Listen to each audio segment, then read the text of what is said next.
Lovers, kita ketemu lagi di channel YouTube iColor Service. Masih ada kita berdua yang setia ya. Setiap hari, hampir setiap hari ya, kita muncul di sini. Ada Aisyah Grey dengan Sunny di sini.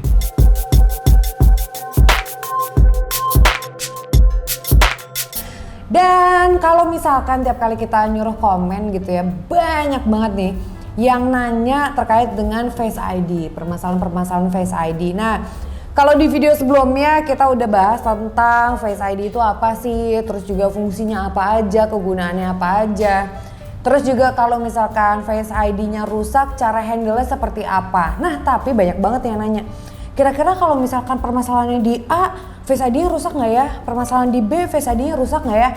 Nah, langsung aja deh kita bikin episode khusus terkait dengan penyebab-penyebab kerusakan Face ID. Nah, yang pertama apa nih yang menyebabkan rusak?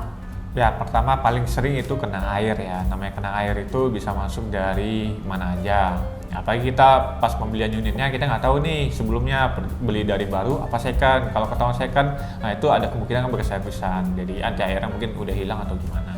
Nah, selain anti air yang sudah hilang gitu ya, anti air biasanya di sekitar sini ya, sekitar LCD. Ya, karena memang kalau misalkan mau servis itu kan yang dibuka LCD-nya, atau bisa juga dari speaker lubang atas speaker. ini nih. Iya, benar. Nah, lubang speaker ini kenapa? Karena sensor Face ID itu ada di sini, pas banget ya di samping sini, gitu. Jadi itu bisa menyebabkan Face ID kalian bermasalah. Makanya nih, kalau misalkan kalian beli iPhone second, kalau bisa dicek bareng-bareng aja gitu ya. Dicek bareng-bareng kondisinya masih bagus atau enggak, gitu. Oke. Kalau yang kedua nih yang menyebabkan rusak Face ID apa nih? Ini karena benturan atau jatuh ya, karena kan ada sebagian komponen dari Face ID itu kaca modelnya. Jadi namanya kaca, namanya kena benturan pasti ada mungkin retak atau tidak pecah gitu. Itu menyebabkan Face ID bermasalah juga.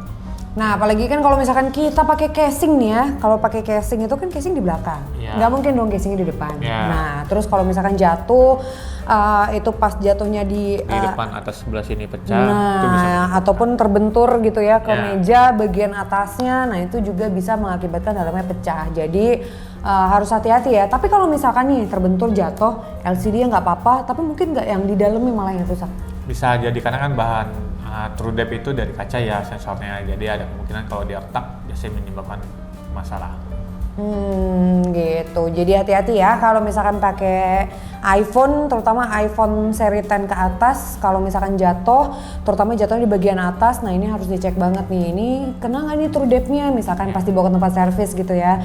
Selain kalian tanya bagian kamera atasnya bermasalah atau enggak, speakernya, kalian juga tanya apakah ini mempengaruhi TrueDepth-nya atau tidak. Karena kalau misalkan TrueDepth kenapa-napa, otomatis Face ID-nya juga jadi bermasalah. Nah, apalagi nih kalau misalkan TrueDepth itu udah nggak bisa nih kita ganti TrueDepth yang baru ya. Ya, harus pakai yang lama. Harus pakai yang lama. Jadi walaupun kalian ganti spare parts kamera, misalkan kamera pecah diganti gitu ya, itu TrueDepth harus tetap dipindahin dari yang lama. Jadi begitu sudah hancur gitu ya, itu udah nggak bisa dipakai lagi pastinya. Oke, kalau gitu. Terus yang ketiga yang mengakibatkan Face ID tidak berfungsi apalagi nih? Biasanya kita sering dapat iOS ya, update iOS tiba-tiba Face ID off, tidak bisa diaktifkan. Nah, itu coba saran pertama, kalau softwarenya sebelumnya di backup data dibalikin lagi, coba tanpa dibalikin datanya coba. Jadi benar-benar dihilang erase semua.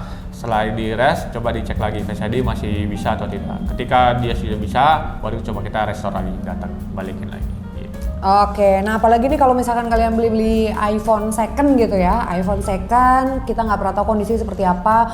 Misalkan pernah kena air gitu ya, terus ketika di update iOS, nah ini mungkin aja Face ID-nya tiba-tiba nggak berfungsi. Benar. Karena yang sebelumnya itu kan datanya masih ada gitu ya. Ya benar. Data yang user sebelumnya masih menyimpan Face ID yang lamanya kan, jadi dia masih berfungsi. Tapi ketika dia update iOS gagal, nah itu kemungkinan TrueDepth-nya sebenarnya mungkin efeknya sebelumnya dipakai kena air, apa bekas jatuh, kita nggak tahu. Lanjut nih, penyebab keempat yang bisa mengakibatkan Face ID tidak berfungsi. Ini rata-rata ini kayak user yang sudah pernah di repair. Kemungkinan dia ganti LCD, apa ganti kamera depan, apa ganti flexible speaker atas. Nah, kalau dia ganti LCD itu bisa menyebabkan mati TrueDepth karena mungkin dia tidak profesional, jadi kurang membongkarnya tidak hati-hati, bisa menyebabkan TrueDepth-nya mati. Kedua, dia bisa ganti kamera depan, karena kamera depan itu sebenarnya harus diganti yang rusak, tapi TrueDepth sama infrared harus pakai yang lama. Karena kalau tidak dipakai yang lama, itu TrueDepth sama infrarednya bukan sinkron ke mesin lagi, jadi pasti mati. Yang ketiga, ini paling sering orang ganti speaker atas saja. Tapi sebenarnya di speaker atas itu ada namanya IC proximity, itu harus dipindahin juga ke flexible speaker yang baru. Kalau itu tidak dipindahin, otomatis Face ID langsung off. Oke, nah ini penyebab terakhir nih ya, apa nih? Jika terakhir ini ya, efek dari yang nomor 1 dan nomor 2 itu paling sering air sama bekas jatuh. Jika komponen yang setelah dicek ternyata infrared, TrueDepth, flexible speaker tidak bermasalah, kemungkinan besar dari IC yang di mesin. Ini mungkin imbas dari jatuh sama kena air. Mungkin kalau kena air itu korosi ya di bagian IC-nya, menyebabkan TrueDepth, infrared sama proximity tidak bekerja dengan sempurna. Jadi harus dicek. Ini benar-benar harus dicek ke store terdekat di kita gitu. Jadi mungkin tuh ya kalau TrueDepth-nya nggak bermasalah gitu kan, terus juga infrarednya nggak bermasalah, terus juga kabel flexible speaker nggak bermasalah juga, tapi ternyata masalah malah di mesin. Itu mungkin ya? Mungkin, karena kan kalau namanya air ya, kita nggak tahu korosi ke mesin itu ada imbas gitu. Nah itu apalagi kalau air hujan, air laut, keringat, nah itu kan bukan air tawar gitu ya, itu mengandung kadar garam yang bisa mengakibatkan korosi lebih cepat terhadap mesin kalian.